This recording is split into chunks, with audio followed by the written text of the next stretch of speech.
I can follow up a little bit from our last episode. You went into a deep dive with Super Mario Odyssey, and I finally was able to play quite a bit of it.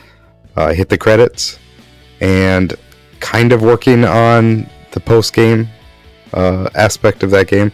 Seems like there's a lot there, but I actually kind of feel like I dropped it a little bit. But yeah, overall, love it. It's pretty amazing game, I think. But I will warn you that after a while, all the moons, there's so many of them that it almost feels like it's the Korok seeds in Breath of the Wild. They're much more detailed. The puzzles are, a lot more interesting than the Korok ones. But overall, it's the same type of thing where you notice something, and it's like, well, that's not right, or it's out of place, so there's got to be a moon there. Sure enough, it's a moon. So it's a lot of that. So that could probably get old if you're going for, 900 in some of these moons. Yeah, it's like they try to add longevity by putting in like a huge collectathon, which I don't know that that's for me. I mean, I didn't do the Korok seed thing, and I probably am not going to hunt down any more moons in the game, I guess. Yeah. I do see why this game gets amazing praise from a certain generation of people. If you beat the game, you probably know what I'm talking about, but there's some references in there where if you were a big fan of a previous Mario game, you would go absolutely bananas for what's in that game at the end. And if you're like me and you feel that that's one of the worst Mario games, it's a slap in the face. Yeah, I mean, I stand by. I mean, I was harsh on it last time. I mean, I stand by. I agree with you. It's a fantastic, super fun, super cute game that, as you're playing it, it's hard not to have a smile on your face, especially like the first couple times you possess something.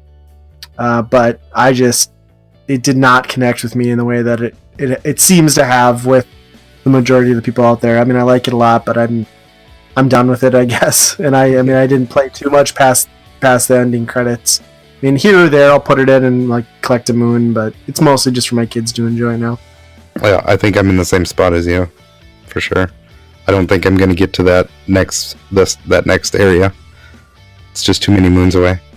I did hear, though, did you know that they managed to cram that in at like under 6 gigs, that entire game? That is crazy. That's like some technical wizardry when you think about that. I mean, that's right. Incredible. It must be like just basically lack of, really high res textures or, really detailed textures, because it's a lot of just colored surfaces, with lighting on them, I guess. What did you think about the Cook Kingdom or whatever? That one was a little food. Yeah. It was a little weird. I mean, just the color palette to everything. Yeah. I was going to say weird. I didn't get to it last time because I was ranting about other things, but it really bothered me that the lava balls were swimming in Pepto-Bismol. That made no sense to my brain. Yeah, that's true. It's supposed to be actual lava. Yeah, lava comes from lava. What the hell? Yeah. I will say, like, every level, if you're just playing, the bare minimum and getting the bare minimum amount of moons all the way to the end, I think that would be the perfect way to play that game. Just because you get that new mechanic. There's usually like 1 or 2 enemies in each level that have kind of a new mechanic or twist to them that you possess, and you use them to, traverse puzzles, and it keeps things really fresh. But if you spend too much time in the level, like really trying to get every moon with that one enemy, I think it gets pretty old after a while. Yeah, and that's kind of how I played it. I mean, I hung around a couple areas more, but I mostly just moved through. I think I'd agree with you. It, and like we said last time, there are just a couple locations that just flat out are not very interesting in general. Yep. But it is cool that like once you complete the game, those areas get new elements, so it makes it worth going back and exploring, I guess. Right. Yep. Exactly.